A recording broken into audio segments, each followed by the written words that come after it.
Hello बच्चों, let's read the question.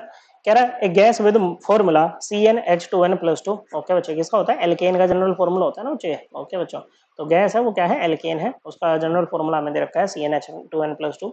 It diffuses, diffuse हो रही, डिफ्यूजन मतलब गैस का फैलना बच्चों, through the porous plug at a rate 1/6 of the rate of diffusion of hydrogen gas under similar conditions.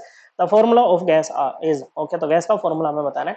देखो, diffusion हो रहा है और रेट ऑफ डिफ्यूजन के बारे में बात करता है ग्राम्स लॉ।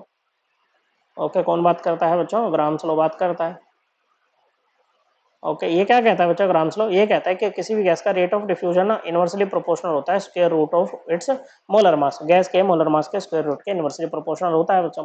तो हमें क्या कह रखा है बच्चों, जो हमारी ये गैस है ना बच्चों, ये जो एल्केन है, R rate of diffusion of CnH2n+2, ये किसके इक्वल है? Rate of diffusion of H2 के छठे भाग के इक्वल है। ओके बच्चों, मतलब 1/6 times the rate of diffusion of H2। Okay बच्चों, क्या हो जाएगा? 1/6 times rate of diffusion of H2। तो यहाँ से क्या बनेगा बच्चों?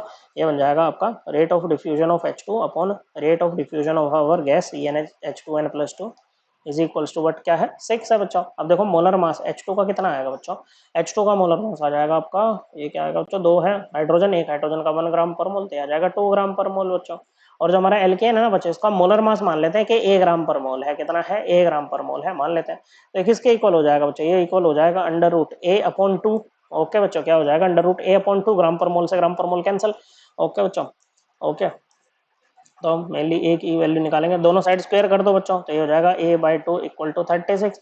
तो ए जो कि मोलर मास है किसका बच्चों? हमारी गिवन गैस का CnH2n+2 का, एल्केन का, तो ये आ जाएगा बच्चों 72 ग्राम पर मोल में। हम इसको ले लेंगे बच्चों। ओके, अब देखो मोलर मास एक्चुअल में कितना आएगा CnH2n+2 का? ये हो जाएगा बच्चों, n कार्बन है, एक कार्बन का 12 ग्राम पर मोल बच्चों। ओके, प्लस आपके पास में 2n+2 क्या है? हाइड्रोजन है, एक हाइड्रोजन का 1 ग्राम पर मोल बच्चों। अब ये जो एंटिटी है बच्चों, ये 12n प्लस ये 2n+2 किसके इक्वल आना चाहिए? 72 के इक्वल आना चाहिए। यहाँ से हमारी n की वैल्यू आ जाएगी, n की वैल्यू आएगी तो हम बच्चों फॉर्मूला भी बता देंगे गैस का क्या है। तो ये जाएगा 14n इक्वल टू 70। n की वैल्यू क्या आ जाएगी बच्चों? n की वैल्यू आ गई 5। ओके, तो जब आप n की वैल्यू 5 पुट करोगे तो h क्या हो जाएगा? 2n+2 मतलब 2n 10 और +2 करोगे तो 12। ओके, तो ये हमारा एल्केन है।